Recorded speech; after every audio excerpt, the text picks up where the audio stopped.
নিজে না খেয়ে মাছের মাথাটা ছেলেকে খাওয়াচ্ছ। তুমি কি জানো তোমার আদরের ছেলে বাদশা আজ কি করেছে? কেন, আবার কি করেছে? মনা পাগলার হাতে দা দেখেও তার উপর ঝাঁপিয়ে পড়ে একটা শিশুকে বাঁচিয়েছে। বাহ, সে তো মহৎ কাজ করেছে। আরে দেখতে হবে না ছেলেটা কার? হয়েছে, তোমার আদর পেয়ে ও এতটা মাথায় উঠেছে। না, আমার আদর্শে আমার সন্তান মানুষ হবে, এটাই আমার বিশ্বাস। এখন আমার একমাত্র চিন্তা আমার শ্রমিক ভাইদের দাবি দেওয়া। আমাদের দাবি, আমাদের দাবি, রহমান ভাই, রহমান ভাই, রহমান ভাই, রহমান ভাই, আমাদের দাবি, আমাদের দাবি, তিনটি বোনাস, তিনটি বোনাস।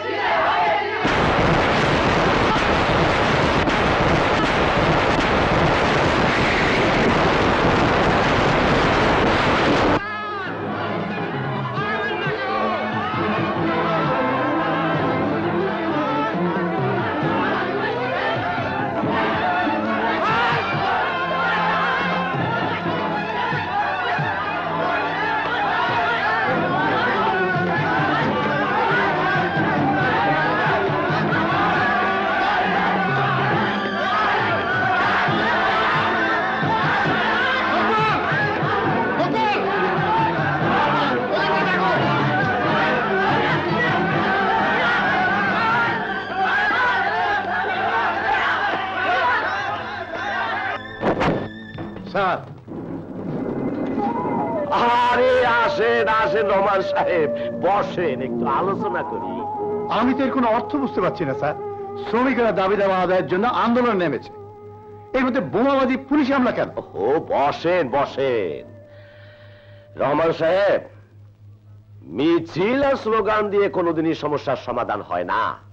খামোখা নিজেদের রক্তে লাল হয়ে রাস্তায় পড়ে থাকবে কতগুলো বেওয়ারিশ লাশ। ওইসব শ্রমিকদের কথা বাদ দিয়ে নিজের স্বার্থের কথা চিন্তা করেন। আসেন একটু আলোচনা করি। শ্রমিকের সাথে বেইমানি করে নিজের স্বার্থের কথা আমি চিন্তা করতে পারি না, কারণ আমি ওদের একজন নেতা। আরে রাখেন আপনার নেতা, কত নেতাই তো দেখলাম এই দেশে নিজের লোকের সঙ্গে দলের সঙ্গে বেইমানি কইরা মন্ত্রী মিনিস্টার হইয়া নিজের আখের গুছাইয়া নিছে। আরে আপনি কি তাদের চেয়ে বড় নেতা? এখনো সময় আছে, আসেন আলোচনা করি।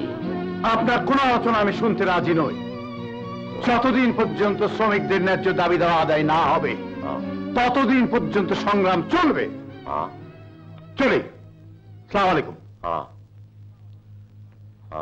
সংগ্রাম, আন্দোলন, বোকা বোকা বোকা। সেক্রেটারি আসেন, গুরুত্বপূর্ণ আলোচনা আছে। শোনেন, বল্লার চাকে ঢিল দেয়া নিরাপদ হবে না। এমন কাজ করতে হবে যেন রহমান তার প্রিয় শ্রমিকদের কাছে ঘৃণার পাত্র হইয়া দাঁড়ায়। যান, আলোচনাটা সাইরা ফালান। Okay sir. শ্রমিক নেতা রহমান, আমার সাথে তোমার আলোচনা করতেই হবে। নাম আমার মুন্সি জাফরুল্লাহ খান।